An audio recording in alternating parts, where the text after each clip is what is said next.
5장 42절 우리 한 목소리로 다 같이 읽겠습니다.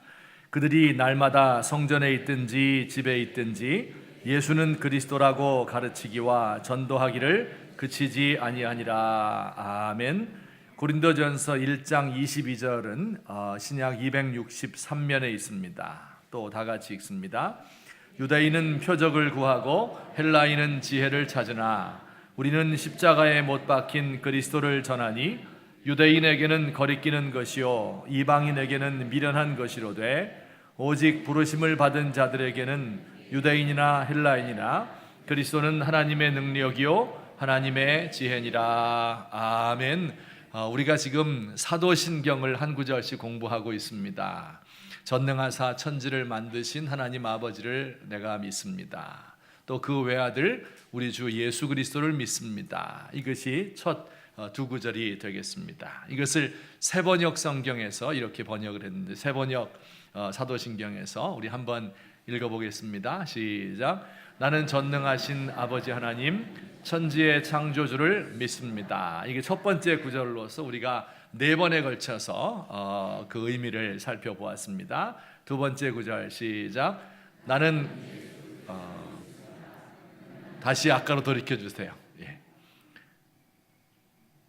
두 번째 구절 시작. 나는 그의 유일하신 아들 우리 주 예수 그리스도를 믿습니다. 이제 지난주부터 이것을 좀 살피며 배우고 있는 중입니다. 이것을 제가 좀 더 두 번째 구절을 알기 쉽게 번역을 해보았습니다. 우리 다 같이 시작.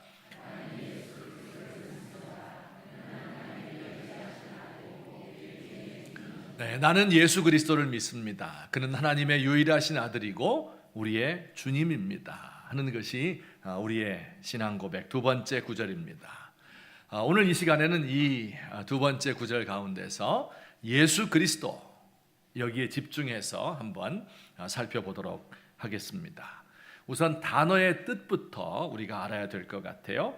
우리가 예수 믿는다고 해도 어떨 때는 기본적인 것을 잘 모를 때도 있기 때문에 그렇습니다. 예수가 뭐고 그리스도가 뭔가 하는 것을 오늘 확실하게 분명하게 알고 돌아가셨으면 좋겠습니다. 예수 무슨 뜻입니까? 2000년 전에 유대 땅에 살았던 역사적인 인물이었어요. 그 이름을 예수라고 불렀는데 이 구약 성경에 보면 여호수아라는 사람이 나오죠. 같은 뜻이에요. 여호수아는 히브리어이고 예수는 헬라말입니다. 그 당시에 이제 비슷한 이름을 가진 사람들이 많이 있었을 것이다 이렇게 생각됩니다. 그 뜻은 여호와는 구원이시다 하는 뜻이에요. 그 이름을 누가 지어 주었습니까? 예수라는 이름은 예수님 태어나실 때 천사가 이름을 지어 주었습니다. 앞으로 세상을 구원할 분이니까 그 이름을 예수라고 지어라 이렇게 이야기하셨어요. 그러면 그리스도란 말은 무슨 뜻일까요? 그리스도. 이것은 그리스도는 헬라 말이고 히브리 말은 메시아 같은 뜻인데요. 기름 부음을 받은 자라는 뜻입니다. 기름 부음을 받은 자. 옛날 구약 시대 때 제사장이라든지 왕이라든지 선지자 이런 중요한 사람들 임직해서 세울 때 기름을 부었어요. 우리는 안수해서 목사, 장로 이렇게 세우지 않습니까? 그런데 옛날에는 기름을 부어서 세웠어요. 그래서 이렇게 기름 부음을 받은 사람들을 가리켜서 그리스도 혹은 메시아 이렇게 불렀었어요. 그런데 이 이스라엘 백성들이 암흑시대를 살면서 점차 이 제국으로부터 자신들을 구해줄 그 미래의 사람, 그분을 기다렸거든요. 그를 메시아라고 이름 붙이고 그를 기다렸습니다. 자, 그러니까 예수라고 하는 것은 사람의 이름이고 그리스도 이것은 직분의 이름이지요. 예수라고 하는 한 역사적 인물이 유대인들이 기다리고 온 인류가 소망하던 메시아 그리스도입니다. 이런 뜻이에요. 이걸 합쳐서 붙이면 예수 그리스도가 되는 것입니다. 우리 아까 읽은 성경에 보면 이런 구절이 있어요. 우리 다 같이 시작. 그들이 날마다 성전에 있든지 집에 있든지 전도하기를 그치지 아니하니라. 예수는 그리스도라 이렇게 가르쳤다고 말했죠. 또 성경 한 구절, 유명한 구절인데 예수님이 제자들에게 나를 누구라고 생각하니? 이렇게 물을 때 베드로가 대답했습니다. 다 같이 시몬 베드로가 대답하여 이르되 주는 그리스도시요 살아계신 하나님의 아들이시니이다. 이렇게 대답을 했어요. 비슷한 이야기죠. 예수는 그리스도입니다. 주님은 그리스도입니다. 이것이 기독교의 진리 가운데 가장 핵심적인 진리이고 지난 2000년 동안 우리가 가르쳐오고 보존해왔던 가장 위대한 진리입니다. 예수라고 하는 한 인물, 이스라엘 백성들이 그렇게 기다려왔고 또 이스라엘 사람들이 33년 동안 같이 살고 표적을 행하고 말씀 가르치고 병 고쳐주셨던 그분, 십자가에 못 박히고 부활하셨던 그 인간 예수, 그가 바로 메시아다 하는 것이 기독교의 핵심 진리입니다. 우리 한번 따라서 합시다. 예수는 그리스도이십니다. 주는 그리스도시요 살아계신 하나님의 아들이십니다. 이것을 우리가 마음으로 믿고 우리의 입으로 고백해서 구원을 얻게 된 것입니다. 아마 우리 가운데 있는 대부분의 사람들이 이미 이 고백을 드렸고 그래서 구원을 받았습니다. 아직 우리 가운데에서 이 고백을 못하신 분이 있으면 오늘 시간이 다 가기 전에 우리 함께 예수는 그리스도이십니다. 이렇게 고백할 수 있으면 좋겠습니다. 자, 오늘 이 시간에는 예수는 그리스도이다 하는 것이 무슨 뜻인지 좀 자세히 살펴보도록 하겠습니다. 이것을 설명하기 위해서 그 당시에 예수님 당시에 예수가 그리스도임을 믿지 못하는 이걸 부정하는 사람들이 있었거든요. 그 사람들을 살펴보면 그리고 거기에 대한 성경의 대답을 알게 되면 예수가 그리스도이다 하는 말이 이런 뜻이구나 하는 것을 잘 알게 됩니다. 우리 그 두 종류의 사람이 어떤 사람이었는지 성경 한번 보시도록 합시다. 고린도전서 1장 22절부터 23절 천천히 읽으면서 그 두 종류의 사람이 누구인지 찾아보는 거예요. 예수님 못 믿겠다 하는 사람. 시작.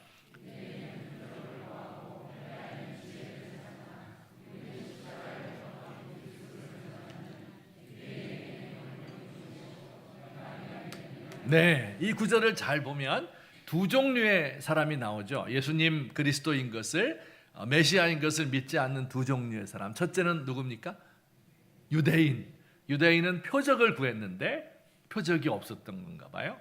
거리끼는 것이 되었어요. 그래서 믿지 못하겠다. 두 번째는 헬라인이죠. 지혜를 찾았는데 예수님에게서 지혜를 못 찾았나 봐요. 그래서 미련한 것이다. 이렇게 생각을 해서 믿지를 못했습니다.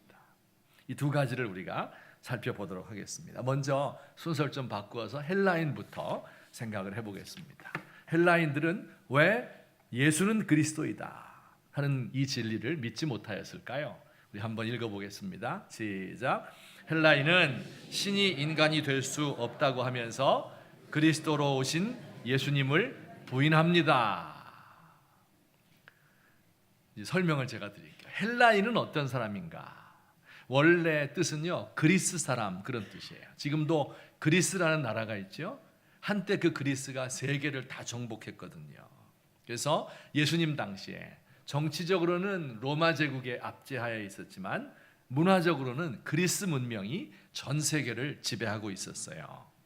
헬라인이라고 하는 말의 뜻은 그 그리스 문명의 중심에 있는 지식인들을 가리켜서 헬라인 이렇게 불렀습니다. 그 헬라인은요, 예수님 믿지 않았는데 그 이유가 무엇인가 하면 신이 인간이 될 수 없다. 그런데 예수님은 신이 인간이 되신 분이잖아요. 그래서 못 믿은 거예요.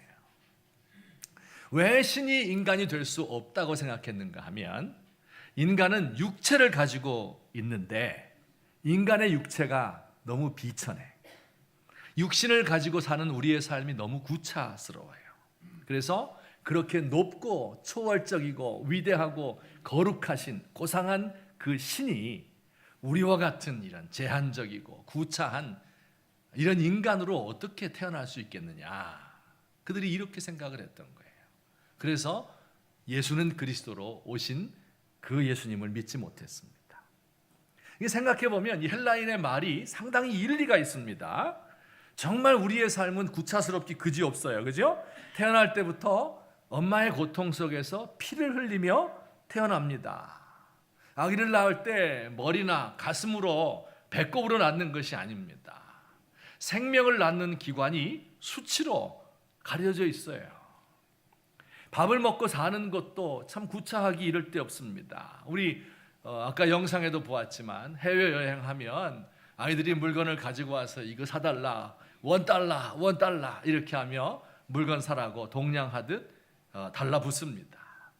그러면 이 아이들을 보면서 어때요? 아이 귀찮다, 이 무가치한 인생들, 이렇게 하며 그들을 멸시하지만 생각해보면 과거 우리 민족도 그렇게 살았고요, 우리도 또 우리 자녀들도 사흘만 굶게 되면 다 그렇게 할 수밖에 없어요.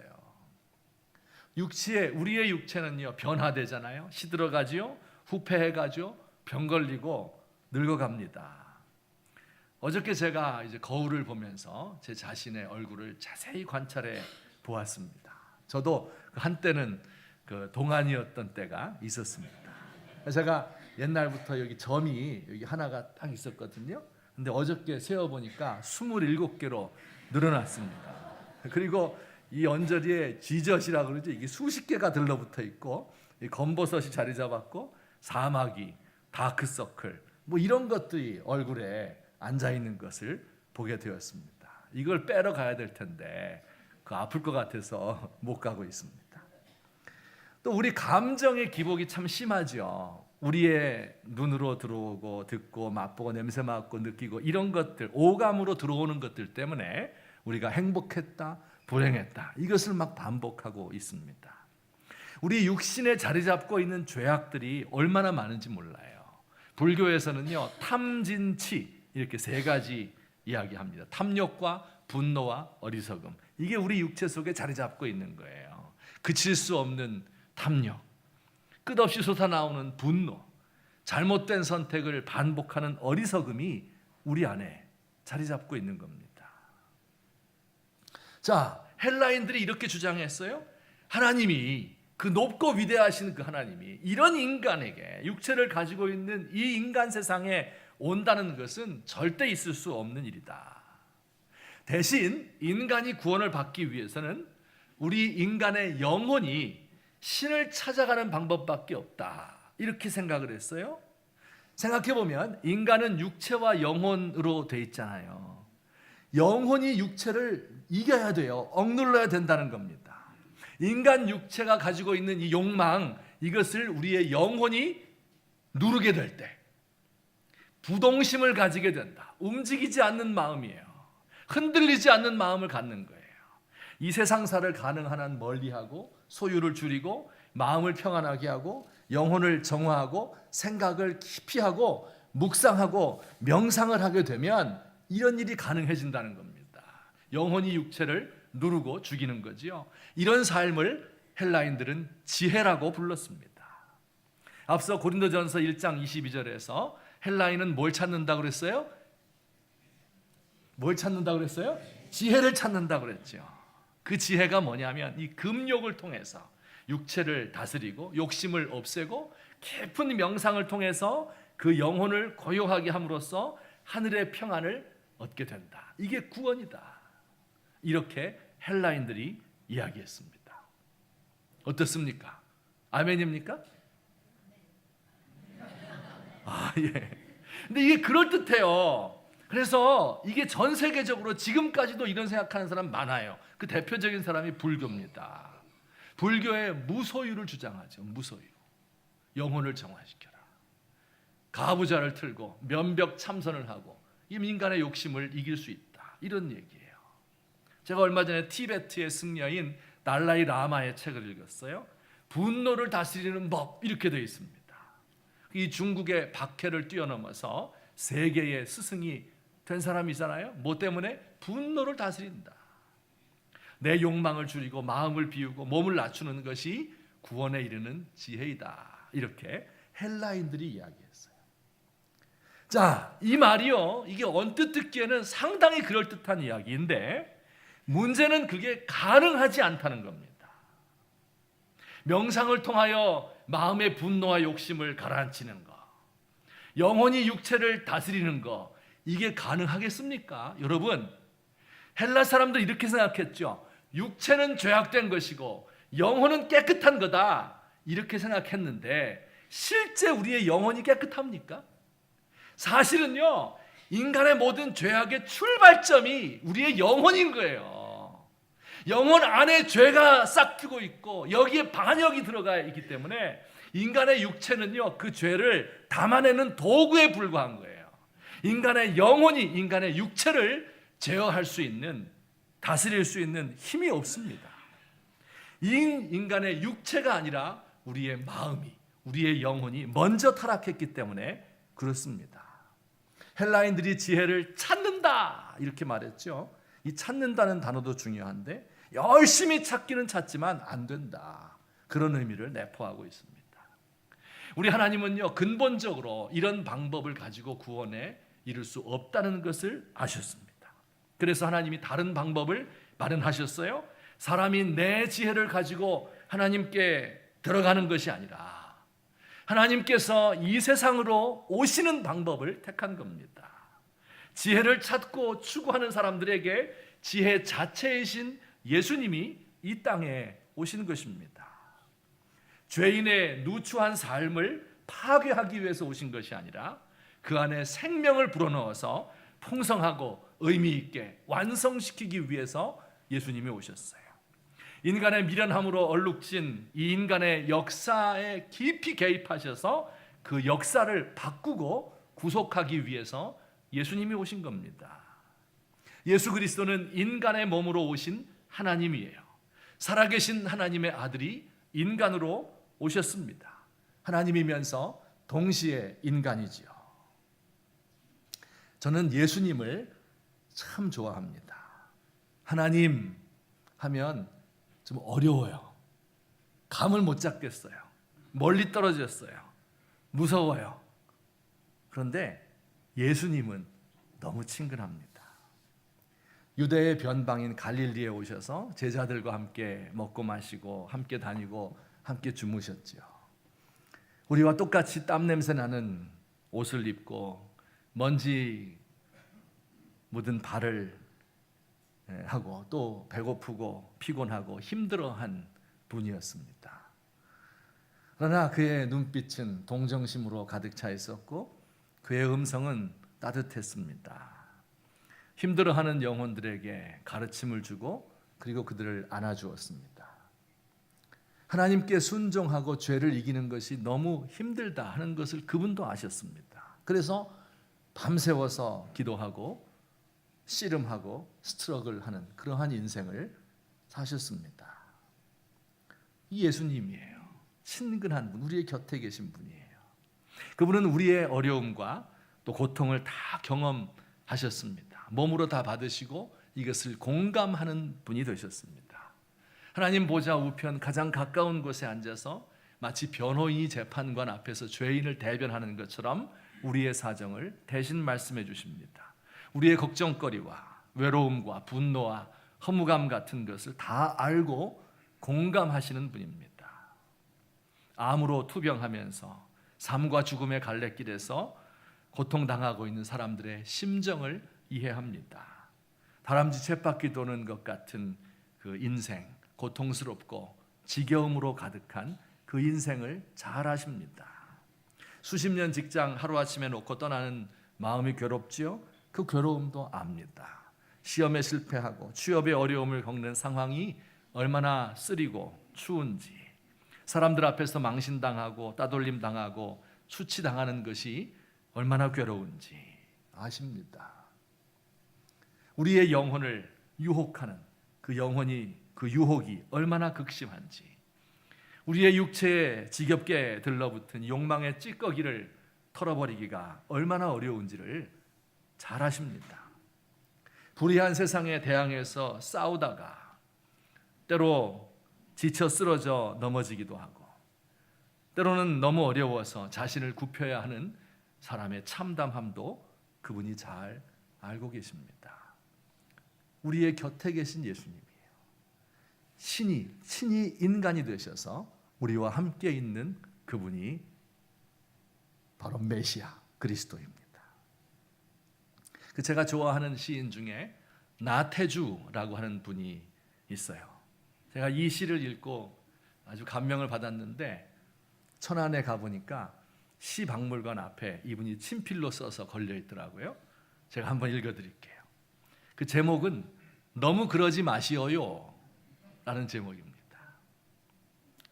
너무 그러지 마시어요. 너무 섭섭하게 그러지 마시어요. 하나님, 저에게가 아니에요. 저의 아내 되는 여자에게 그렇게 하지 말아달라는 말씀이에요. 이 여자는 젊어서부터 병과 더불어 약과 더불어 산 여자예요. 세상에 대한 꿈도 없고 그 어떤 사람보다도 죄를 안 만든 여자예요. 신발장에 구두도 많지 않고요. 장롱에 비싸고 좋은 옷도 가지지 못한 여자예요. 한 남자의 아내로서 그림자로 살았고 두 아이의 엄마로서 울면서 기도하는 능력밖에 없는 여자이지요. 자기 이름으로 꽃밭 한 평, 채전밭 한 귀퉁이 가지지 못한 여자예요. 남편 되는 사람이 운전조차 할 줄 모르는 숙맥이라서 언제나 버스만 타고 다니는 여자예요. 돈을 아끼느라 꽤나 먼 시장길도 걸어 다니고 싸구려 미장원에만 골라 다닌 여자예요. 너무 그러지 마시어요.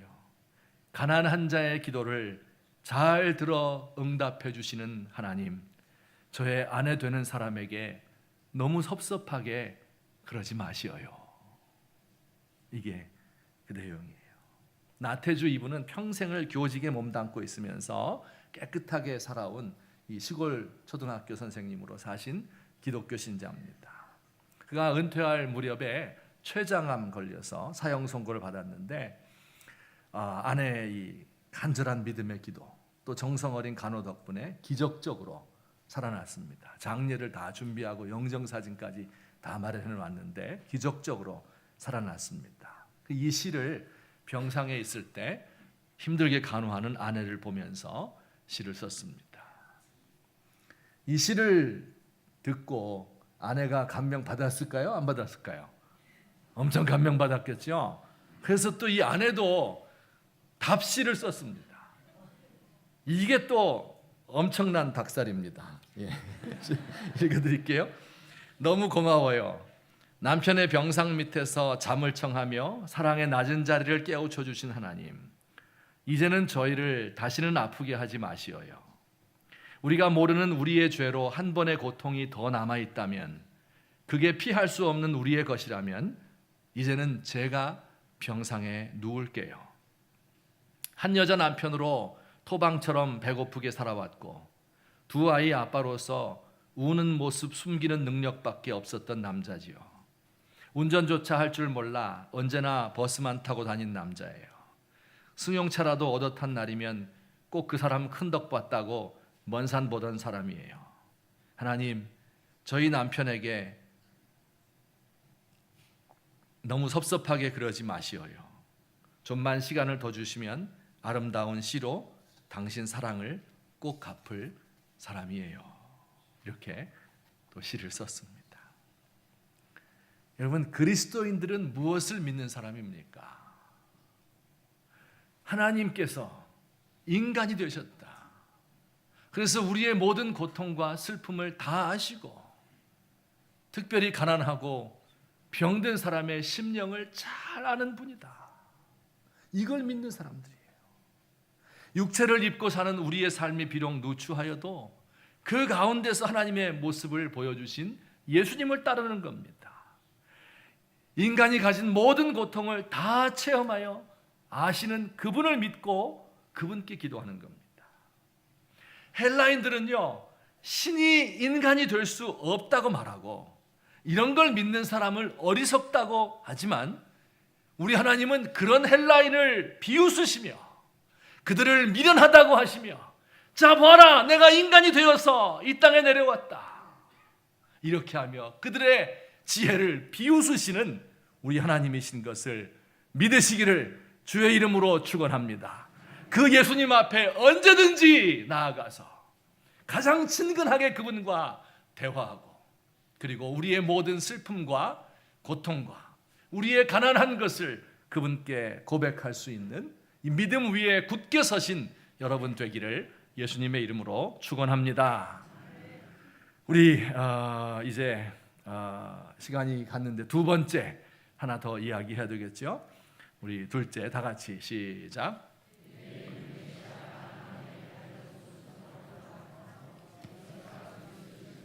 예, 유대인들은 메시아가 나무에 달려 죽을 수는 없다 이렇게 말하면서 예수가 그리스도이심을 부인합니다. 유대인들은 헬라인보다 좀 나아요. 하나님이 인간으로 오실 수 있다 이렇게 믿었어요.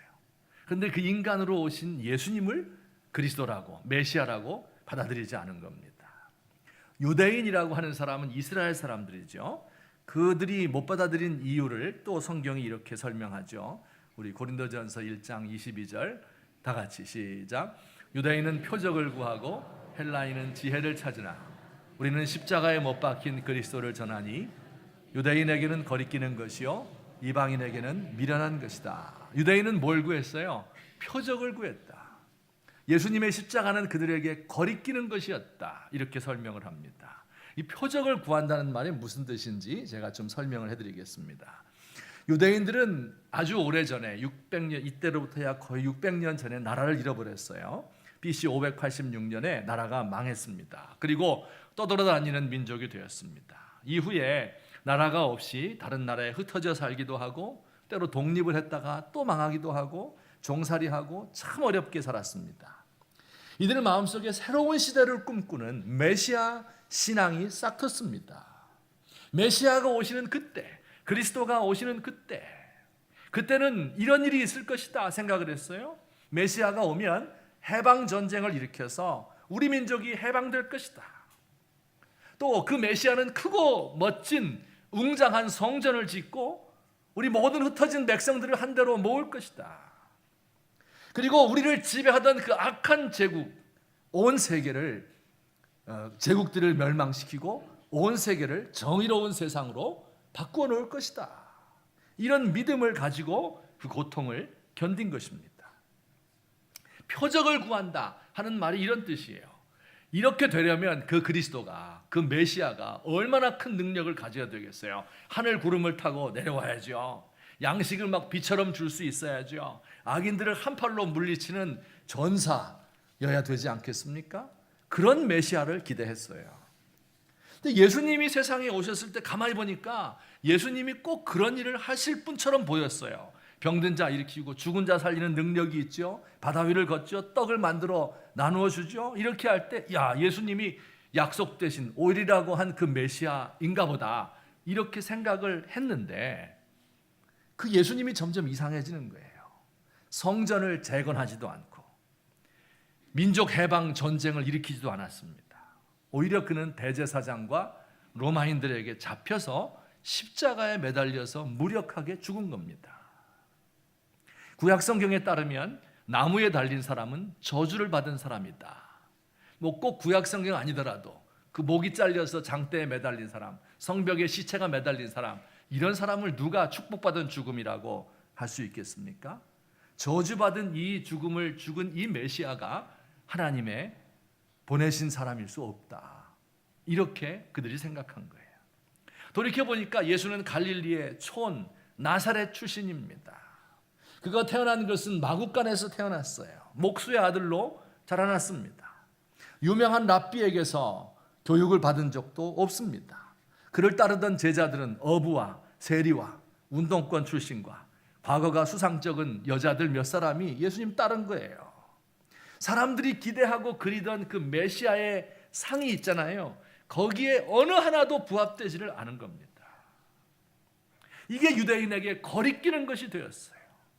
유대인들은 이런 예수님, 나무에 달려 죽은 저주받은 예수님을 메시아로 인정할 수 없었던 것입니다. 자, 그러나 이 유대인의 생각은 틀렸습니다. 완전히 틀렸습니다. 왜 틀렸는지 제가 설명을 해드릴게요. 만약에 예수님이 이들이 기대하던 것처럼 이스라엘 백성들을 배불리 먹이고 가난을 면하게 해주는 메시아라고 한다면, 예수님이 오셔서 이들을 가난을 면하게 해주시고 잘 사는 나라 되게 만들어 주었다면 어떻게 되었을까요? 여러분, 가난에서 해방되고 잘 살게 되면 그러면 어떻게 됩니까? 우리나라를 돌이켜보면 되죠.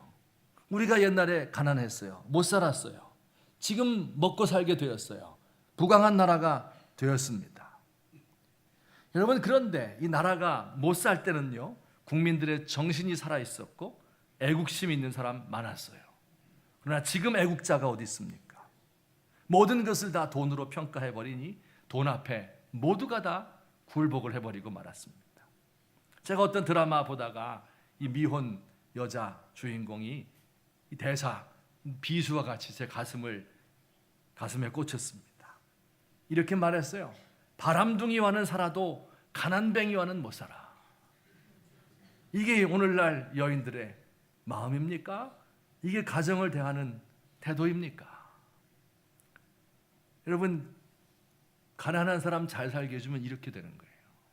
그러면 로마 제국에서 압제받는 이 정치적인 해방을 주는 압제받는 사람으로부터 해방 주는 메시아라고 한다면 그 결과가 어떻게 됐을까요? 모든 압제받는 민족이 해방을 얻고 부강하게 되면 어떤 일이 벌어집니까? 바로 이어서 그 약했던 그 나라가 패권 국가가 되어서 이웃 나라를 정복하고 다른 민족을 노예로 삼습니다. 과거 모든 제국들이 다 그러했고 그렇게 칼로 일어났다가 칼로 망했습니다. 그 모든 제국들이 걸어온 길을 20세기에 들어서 일본이 걸었고 독일이 걸었고 그리고 러시아가 그 길을 걸었습니다. 그리고 지금 21세기에 들어서서 G2, 미국과 중국이 그 길을 똑같이 걷고 있습니다. 어쩌면 이렇게 역사로부터 하나도 배우지 못하는 것일까요? 지난 2000년 동안 그 수많은 역사책들이 있지만 거기서 인류가 배운 것이 무엇이 있습니까? 혹시 우리나라는 안 그럴 거다. 우리나라 해방시켜주고 잘 살게 해주면 독립되면 우리는 안 그럴 거다. 정말 그럴까요? 우리가 북한에 대해서 생각하고 행하는 것을 보면 우리도 그 정도는 할 것 같다. 이런 생각이 듭니다. 만약에 예수님께서 지체 높은 집안 출신에서 태어나고 당대의 똑똑한 석학들, 이들을 제자로 뽑았다면 어떻게 되었을까요? 가난한 사람들, 무지한 백성들은 그에게 접근도 못했을 것입니다. 이런 사람들이 힘을 얻게 되면 자기들만의 서클을 만들고 아성을 만들고 그 부와 명예와 학벌을 대물림하게 될 것입니다.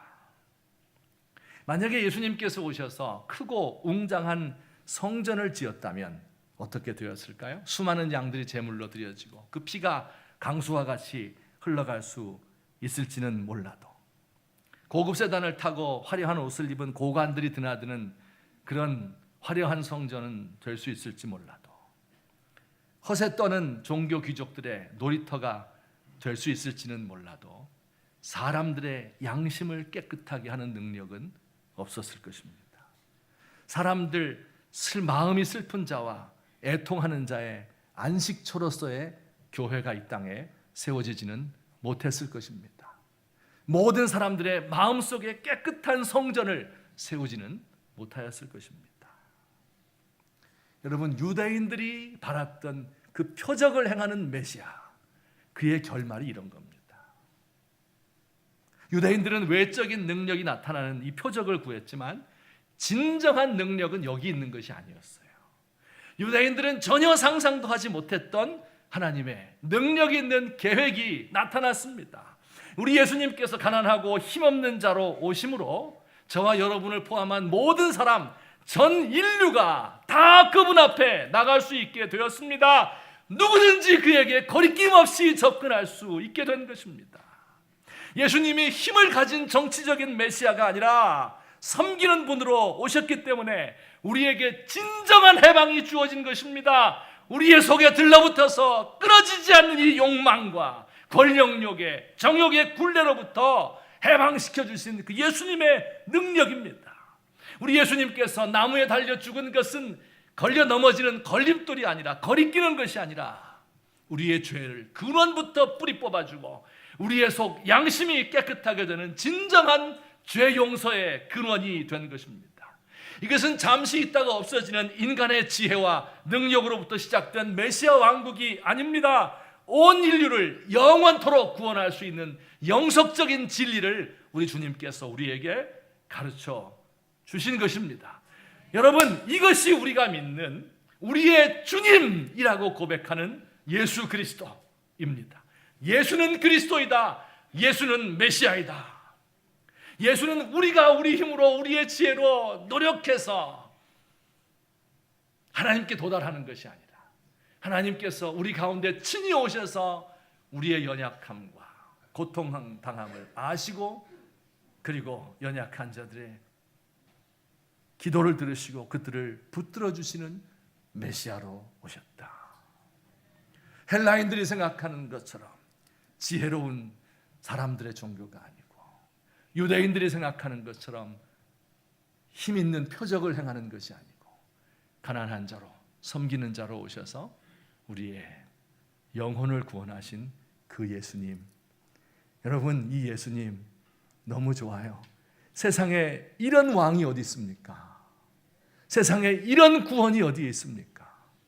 우리가 이 구원을 받았고 이 예수님을 메시아로 그리스도로 믿는 것입니다. 이 복음을 기쁘게 받아들이시고 그 영광을 찬송하시고 이 복음을 증거하시는 저와 여러분 되시기를 예수님의 이름으로 축원합니다. 같이 한번 기도드리겠습니다. 오늘 들은 말씀을 생각하시면서 우리 예수님 믿는 게 무슨 뜻인가 하는 것을 가장 기본적인 것이지요. 하지만 우리가 늘 잊지 말아야 될 가장 중요한 사실들입니다. 우리 이 복음 주신 하나님께 감사하고 그 예수님 내가 끝까지 믿고 따르고 자랑하겠습니다. 우리 같이 한번 기도드리시고 또 우리 조국과 민족의 우리 교회가 이 복음을 알아야 될 텐데 엉뚱한 복음, 유대인이 추구하던 그 복음, 헬라인이 찾던 복음 이런 거 따라가지 않도록 하나님 우리 교회 십자가의 이 복음이 살아날 수 있도록 도와주십시오. 우리 함께 기도드리겠습니다. 사랑의 하나님 아버지 은혜를 감사드립니다. 연약하고 무익한 종을 하나님이 도우시고 오늘도 주의 복음을 깨닫게 하시고 또 설명할 수 있도록 하셔서 감사합니다. 하나님 아버지여, 헬라인은 지혜를 찾고 유대인은 표적을 구하는데 우리는 십자가에 못 박히신 예수 그리스도 그분을 믿습니다. 유대인에게는 거리끼는 것이요 헬라인에게는 어리석은 것이지만 부르심을 입은 우리 모든 사람들에게 하나님의 능력이요 하나님의 지혜가 되는 것을 믿습니다. 하나님의 어리석은 것이 사람보다 지혜롭고 하나님의 악한 것이 사람보다 강한 것을 분명히 믿습니다. 하나님 아버지여, 제 마음 가운데 우리의 교회 성도들 한 사람 한 사람의 심령 가운데 이 예수님을 받아들이게 하시고 믿게 하시고 참 구주로 모실 수 있도록 하옵시고 하나님 아버지 우리 가운데 살아 역사하시는 성령님의 도움을 받아서 하나님 이 주님을 깨달아 알 수 있도록 주여 저를 도와주옵소서. 아버지여, 이 복음의 말씀을 자랑하고 끝까지 지킬 수 있는 저희가 되도록 하여 주옵소서. 이 나라 이 민족을 불쌍히 여겨 주옵시고 우리 조국의 교회 가운데 함께 하셔서 하나님 헬라인들이 믿던 그 복음, 하나님 아버지 유대인들이 생각하던 그 복음을 우리가 받아들이지 않도록 하나님 아버지요 우리 가운데 우리를 도우시고 역사해 주시옵소서. 아버지 우리 교회가 하나님 이 십자가의 복음이 넘치게 하옵시고 우리 가운데 이런 믿음이 우리를 살릴 수 있도록 하나님 함께 하시고 도와주시옵소서. 감사합니다. 이 복음의 말씀을 끝까지 증거하는 종이 되게 하여 주옵소서. 유대인은 표적을 구하고 헬라인은 지혜를 찾으나 우리는 십자가에 못 박힌 그리스도를 전하니 유대인에게는 거리끼는 것이요 헬라인에게는 어리석은 것이지만 부르심을 입은 자들에게는 하나님의 능력이요 하나님의 지혜가 되는 것을 배웠습니다. 하나님 아버지, 우리 주님이 이와 같이 하늘에서 내려오신 우리의 참 구세주, 우리 모든 연약함을 체휼하시는 분인 것을 알게 하옵시고, 하나님 이 땅에 오실 때 표적으로 강함으로 능력으로 오신 것이 아니라 약함으로 섬김으로 오셔서 우리를 모든 죄악 가운데서 근원적인 문제를 해결하신 분임을 깨달아 알 수 있도록 주여 우리에게 은혜를 더해 주옵소서. 이 복음을 끝까지 수호하고 이 복음을 증거하고 자랑할 수 있는 우리가 되도록 도와주시옵소서. 주여 이 나라 이 민족을 살리는 것도 이 복음밖에 없는 것을 저희가 믿습니다. 하나님 아버지, 우리 조국의 교회가 유대인들의 표적을 구하는 교회가 아니라 헬라인들의 지혜를 구하는 교회가 아니라 십자가에 못 박히신 예수 그리스도, 예수는 메시아이다 하는 것을 믿고 증거하는 교회가 되도록 우리를 도와주시옵소서. 예수님의 이름으로 기도하옵나이다. 아멘. 우리 함께 찬송 부르겠습니다. 134장